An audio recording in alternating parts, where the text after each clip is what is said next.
One has billions of fans, but also millions of haters. One is called the greatest of all time, while others call him overrated. One turned pain into a global symbol. And one splits every football fan the moment his name is mentioned. But at the 2026 World Cup, this is not just about talent anymore. It is about love, hate, and perception. Messi, Ronaldo, Vinicius, Mbappe, 4 players, 4 stories, and 1 question. Who is truly loved, and who is secretly the most hated player in football right now? Lionel Messi is not just a footballer anymore, he is an emotion the world agrees on. A child diagnosed with a growth hormone problem, told he might never play professional football, who still made it to the top of the game without ever changing who he was. No scandals, no controversies, just football. That simplicity is what made him global. Over 500 million followers, record-breaking stats, and 8 Ballon d'Or, but none of that explains why people feel something deeper when he plays. It is not just admiration, it is connection. The 2022 World Cup final turned that connection into history. A match filled with chaos, penalties, pressure, and finally silence, then celebration. Messi on his knees, not as a superstar, but as a human who finally completed his story. Now in 2026, possibly his final World Cup, every touch feels like a memory being written in real time. Even rival fans stop arguing for a moment when he plays. But that level of love is rare. And in football, rare things always create balance somewhere else. Cristiano Ronaldo is the most followed athlete in the world, yet also one of the most polarizing figures in modern football. To his fans, he is discipline, obsession, and perfection. To his critics, he is ego, control, and image. There is almost no middle ground with Ronaldo. His career shift to Saudi football changed the conversation completely. Some saw it as legacy extension, others saw it as stepping away from elite competition. Then came the Manchester United fallout, the interview, the headlines, and the final split that divided opinion even more. But the real reason Ronaldo becomes the most hated in this conversation is not one moment. It is accumulation. Every controversial debate, every media story, every rivalry has built an image that people either fully support or fully reject.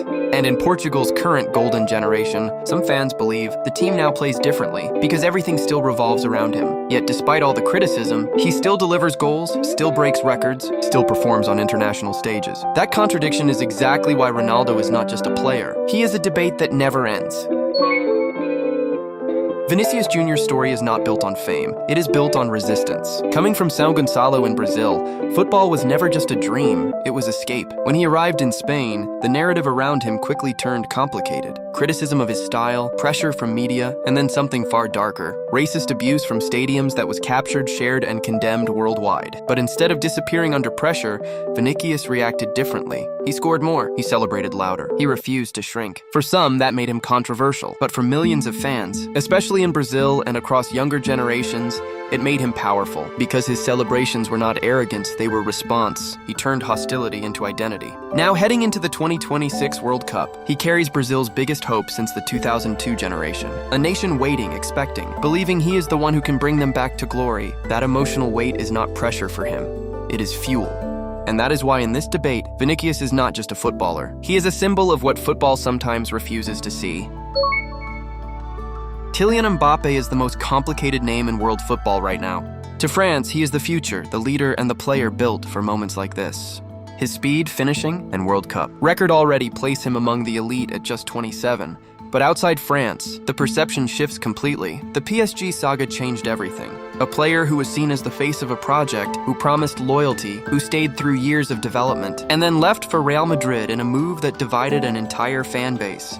To many PSG supporters, that was not ambition, it was betrayal. On top of that, his on-field personality adds to the divide. Controlled interviews, minimal emotion in public, and a playing style that feels almost robotic at times compared to emotional. Players like Vinicius or Messi, even when he scores, the reaction is often admiration mixed with distance. People respect him, but do not always feel connected to him. And that is the difference. Because in football, love is not only about performance, it is about identity. Mbappe represents excellence, but not always emotion. And that is why he becomes one of the most debated players heading into 2026. Messi is loved because he feels human in a game that forgot humanity. Ronaldo is hated and loved in equal measure because he built his career on division. Vinicius is loved because he turned pain into power.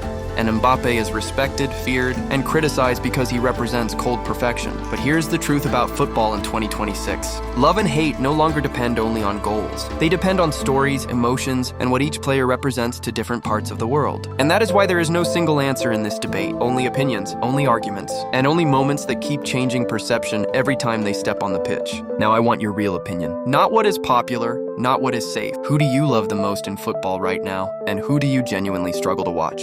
Messi, Ronaldo, Vinicius, or Mbappe? Drop your answer in the comments and subscribe, because next video we break the Golden Boot War. Mbappe versus Kane versus Haaland versus Oyarzabal.